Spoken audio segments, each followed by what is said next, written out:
Dans cet épisode, je vous propose 5 stratégies pour vous aider à changer de carrière professionnelle.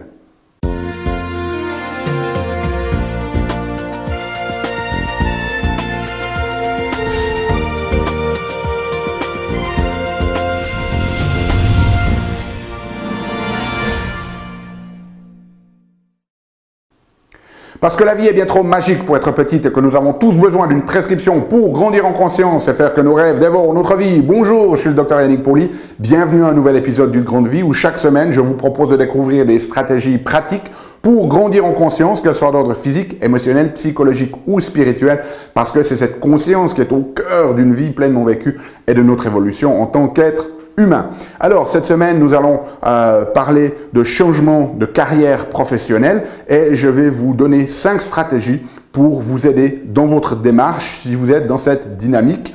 Ces recommandations sont tirées de la professeure Herminia Ibarra de la London Business School. Okay? Si vous allez vous engager pleinement dans cet épisode, eh bien autant télécharger la feuille récapitulative qui est disponible gratuitement dans notre espace collaboratif. Vous trouverez le lien dans la description. N'hésitez pas à aller la télécharger pour suivre en direct cet épisode. Okay? Alors, dans ces recommandations ici qui sont importantes parce que depuis le Covid, eh bien, vous faites partie de ces personnes qui ont eu l'occasion de mettre leur vie en pause pendant quelques semaines et de réfléchir au sens de votre vie. Et vous faites peut-être partie de ces nombreuses personnes qui finalement remettent en question ces choix de carrière professionnelle et qui aimeraient changer de voie. Et c'est phénoménal, je vous félicite si vous êtes dans cette dynamique-là, en sachant que vous avez peut-être des obstacles qui vous bloquent parce qu'effectivement, ça fait extrêmement peur. Donc, ces 5 stratégies vont vous aider dans votre démarche.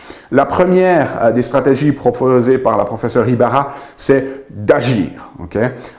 L'introspection, la réflexion, le fait d'y penser, de planifier, mais en ne faisant rien, eh bien, ça peut augmenter en fait ce sentiment de paralysie et nous embourber dans une dynamique où on est toujours en train d'y penser, mais finalement, on ne passe pas à l'action. Donc, ces recommandations, c'est vraiment de passer à l'action, même si cette action n'est pas optimale, faites quelque chose, bougez, allez de l'avant.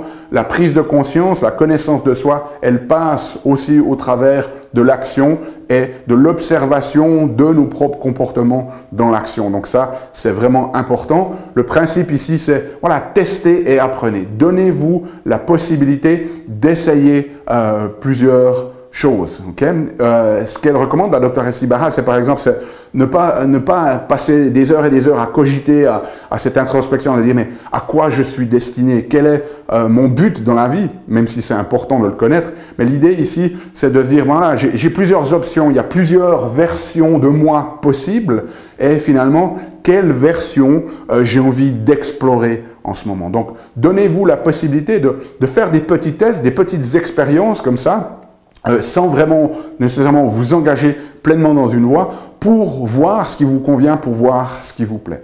Alors, où commencer? La première des choses, c'est quelles sont vos passions. Okay?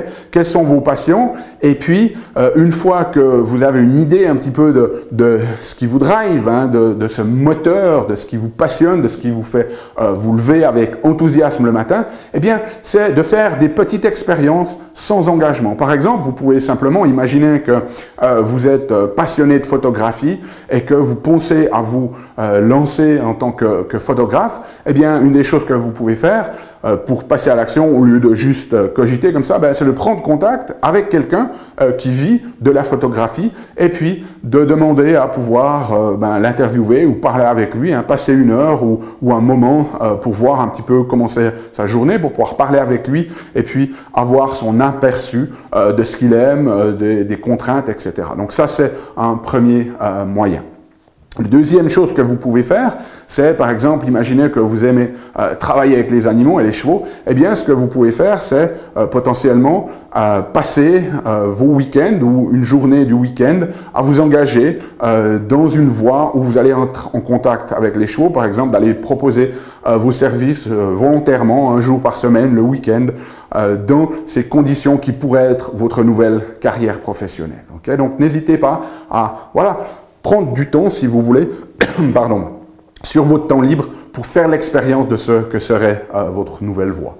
Vous pouvez aussi, par exemple, prendre des cours le soir si vous devez vous former. Hein, il y a plein de formations qui se font en dehors des heures de travail que vous allez faire en parallèle, si vous voulez, de votre voie actuelle avant de décider ou non si vous allez changer de voie. Et puis alors, une magnifique opportunité, c'est aussi d'utiliser vos vacances.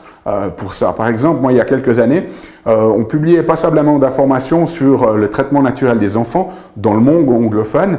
Et puis, j'avais dans l'idée, en fait, d'écrire un livre et j'étais intéressé de savoir quelle était la vie, en fait, d'une personne qui, finalement, est beaucoup plus dans la partie éducative, si vous voulez, c'est-à-dire de faire des conférences publiques, de passer à la radio, à la télévision, de faire des interviews pour promouvoir le livre, etc.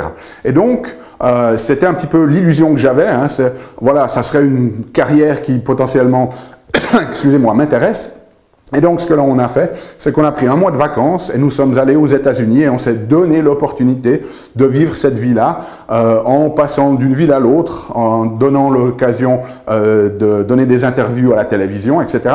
Et puis, ce que je me suis rendu compte, c'était quelque chose que je n'aimais absolument pas du tout parce que vous passez la majorité de votre temps dans des aéroports, dans des avions et dans des chambres d'hôtel tout seul, sans votre famille. Donc, en un mois, eh bien, j'ai réalisé que ce que j'avais n'était en fait qu'une illusion et que c'était quelque chose que je n'aimais absolument pas, mais je me suis donné l'opportunité en fait de vivre pendant un mois cette carrière que j'envisageais et en fait ça m'a permis de réaliser que ce n'était pas pour moi. Alors peut-être que pour vous, vous allez le faire et puis vous allez réaliser que c'est vraiment ça et ça va vous réconforter dans votre choix.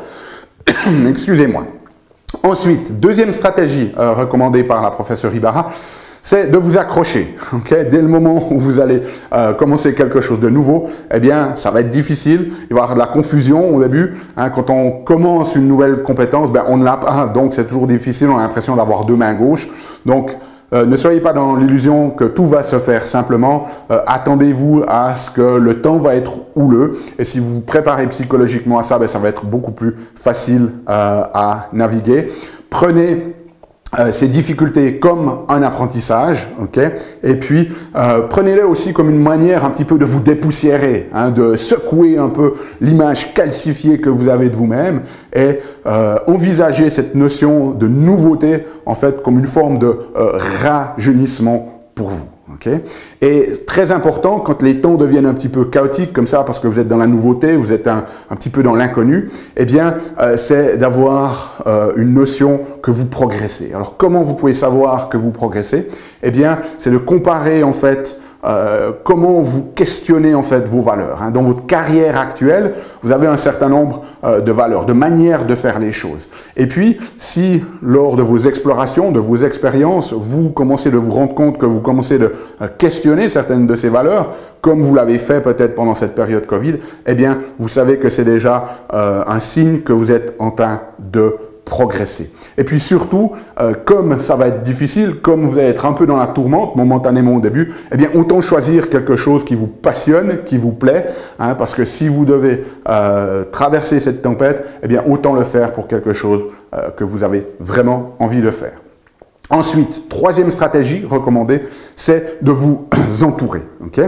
Si vous voulez de changer de carrière, eh bien, les gens qui sont autour de vous maintenant, professionnellement, mais aussi personnellement, eh bien, eux, ils vont avoir tendance à vous limiter. Okay? Et donc, vous voulez passer de ce point A à ce point B, eh bien, ce qu'il faut faire pour vous aider, en sachant que votre entourage social, professionnel et personnel actuel va être plutôt une friction, hein, c'est aussi là que vous allez reconnaître les personnes qui vous aident vraiment, parce que les personnes qui vous aident vraiment, elles vont pas être là pour vous mettre des barrières, elles vont pas être là pour vous limiter, elles vont être là pour vous encourager à aller à la poursuite de vos rêves.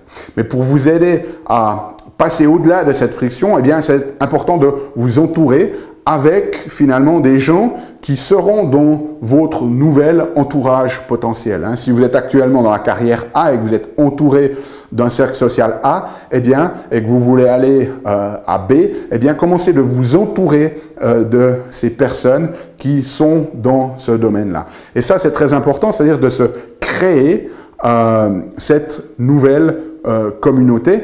Et surtout, une chose très très importante, c'est que comme je dis, souvent des fois on a parfois aussi des illusions de ce qu'on aimerait être, et vous passez de là, cette carrière professionnelle A, vous voulez à la carrière professionnelle B, et puis tout d'un coup, ben, vous rendez compte que les personnes qui sont dans cette carrière professionnelle, c'est en fait, par exemple, tous des requins toxiques, hein, qui ne pensent qu'à eux et qui sont prêts à vous mettre des couteaux dans le dos. Et bien tout d'un coup, vous pouvez vous rendre compte qu'effectivement, peut-être que vous étiez vraiment intéressé par cette carrière, mais que les gens qui y sont, en fait, ne sont pas de bonne influence. Et donc, ça va être quelque chose de très, très important parce qu'il faut vous poser la question, est-ce que vous voulez devenir ou être comme ces personnes, parce que si vous entrez dans leur communauté, eh bien, elles vont de toute façon vous influencer. Donc ça, c'est une question importante.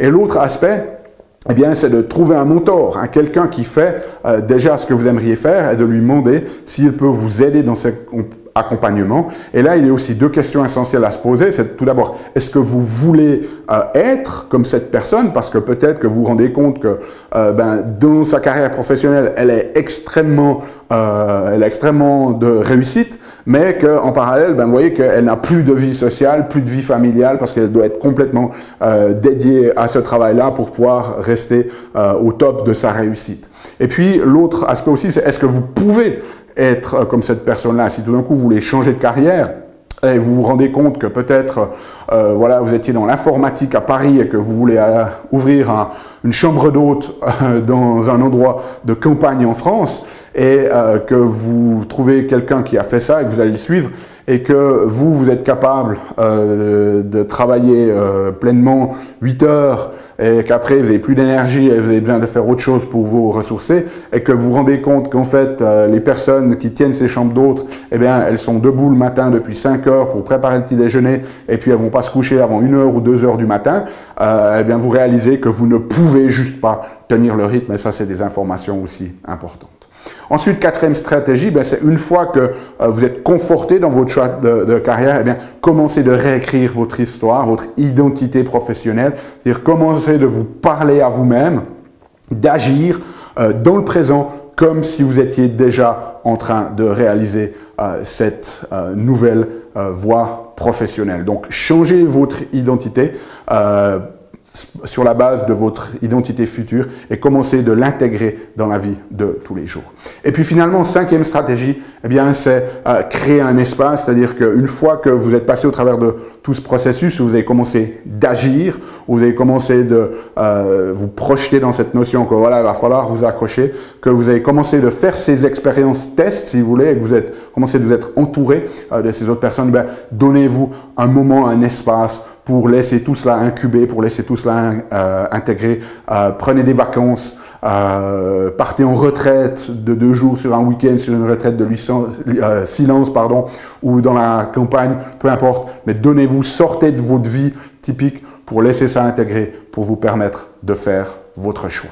Okay? Donc voilà, ces 5 stratégies, agissez, accrochez-vous, entourez-vous, réécrivez votre identité et créez de l'espace. Laissez-moi savoir si vous avez des questions dans les commentaires. Sinon, ou ce que vous en avez pensé. On a la transcription qui est disponible dans notre espace collaboratif. Il y a le lien dans la description de cette vidéo. Nous, on se retrouve la semaine prochaine pour un nouvel épisode. D'ici là, souvenez-vous, aimez la vie, émerveillez-vous et contribuez chaque jour un petit peu plus.